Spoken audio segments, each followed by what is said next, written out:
Welcome to my messy workspace YouTube, and today my video will be about how to make X-rays come out of this. It's a common 7-watt light bulb. There's the box for it. It also works for 4-watt bulbs, and I'll show you how it's done. Now, another thing you need to make X-rays besides a X-ray tube of some kind is some high voltage source. I use this thing. It goes up to 50,000 volts, which is more than plenty for X-rays. And as you can see, it's a good noisy spark. And also for detecting the X-rays, you're going to need a Geiger counter. I'm going to be using this thing. Except you can't really use it on its own like this.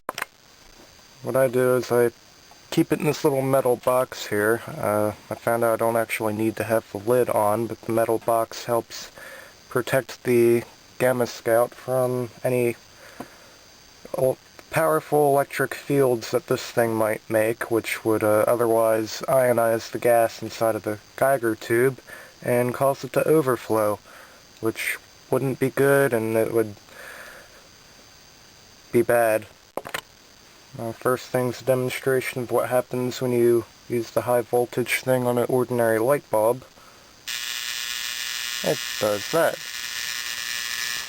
That's really cool and neat and stuff, but as you can tell, it didn't make any X-rays.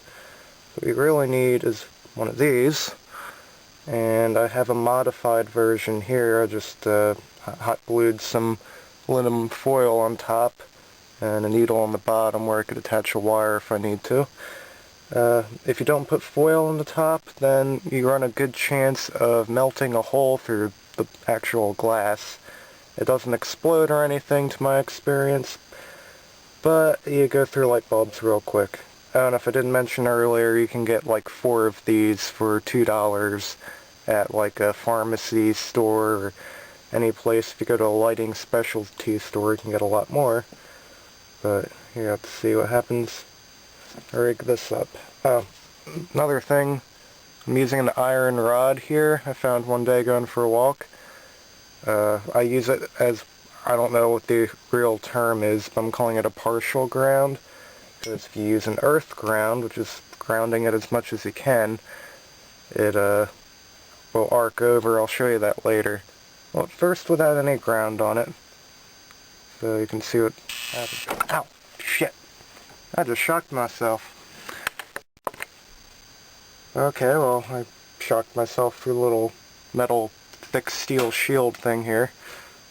Went through my leg, but anyway. Here's what happens. We don't have anything. You can see a faint green glow. It didn't really set off the Geiger counter here at all. So, I'll put this right about there.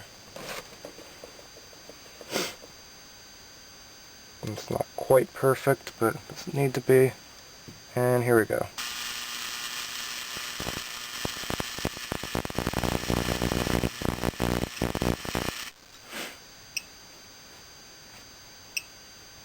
Wow.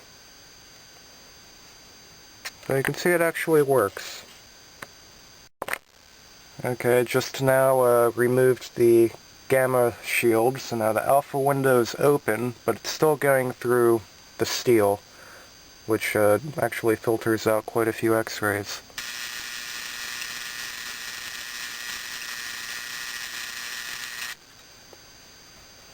Okay, by the way, I'm using a huge gallon of water in a green tea bottle thing for personal shielding, so I found that actually blocks it all. Big steel blocks everything beneath me there.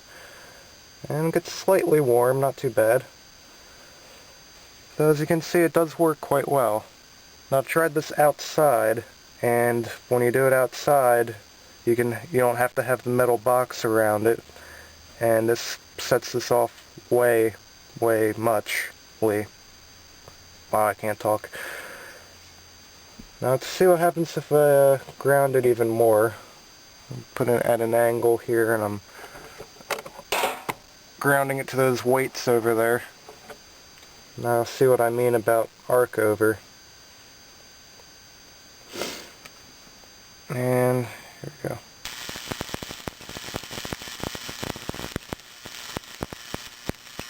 Okay, that actually wasn't too bad. I'm not really sure if you could see it or not. What I mean by arc over is the sparks will actually go from the little metal base here, or up and around the glass bulb instead of, having the rays go through it, which makes it much less efficient and also kind of heats the outside of the bulb enough to melt a hole through it. Now here's totally unmodified bulb. Maybe it'll happen for this.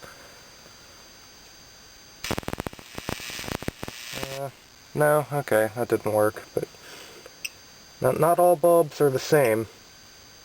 For example, this one here actually came with a little air in it.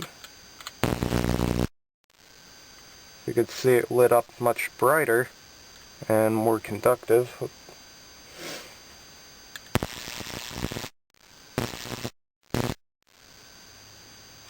But puts off much less rays, and also heats up considerably more, so you're going to need something of a harder vacuum, but you won't really know if you have that until you take it home and test it yourself.